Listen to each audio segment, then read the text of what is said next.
Lights were seen over a wide area as far south as Ballarat, and the RAAF is trying to find a rational explanation. Lona Komisarov went to Bendigo today. Few days, several hundred people have reported seeing strange lights in the southeastern sky in the Bendigo, Maryborough, Ballarat area. But for one Bendigo man, the lights are more than just a memory.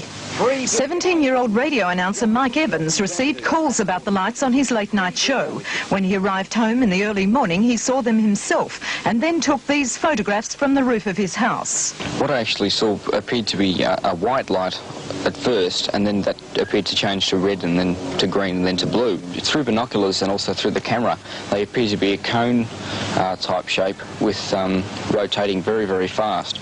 Today an RAAF official went to Bendigo and confirmed that the photographs are genuine. He spoke to a number of witnesses and concluded that the sightings are interesting because of their scale and clarity. Yes, I think it's an important sighting because such a lot of people saw, I think, more or less the same things. Not just in the Bendigo area, but more widely in other parts of Victoria. And this is why the Air Force certainly is spending quite a lot of time trying to understand what it is that people may have seen. One theory that the lights were caused by lasers from a rock band has not yet been...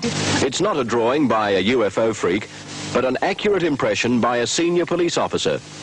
It was hurriedly sketched on the back of a telex message by Chief Inspector Paul Hickman after he witnessed the object for some time very early this morning over Melton. Saw an aircraft in the sky. It looked to be a jet type, and I'd describe it as being delta winged.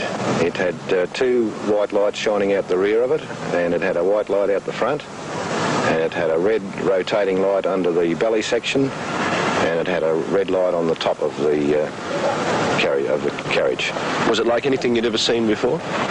No, it was a little bit different to the normal type aircraft you see. It was very quiet for a jet, because jet usually makes a lot of noise, and it was flying fairly low, but it certainly wasn't the man from Mars.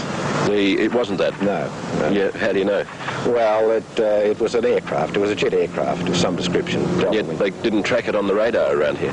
I believe not, but then it may have been because it was flying so low. We're now flying in the same spot as the UFO that was spotted this morning.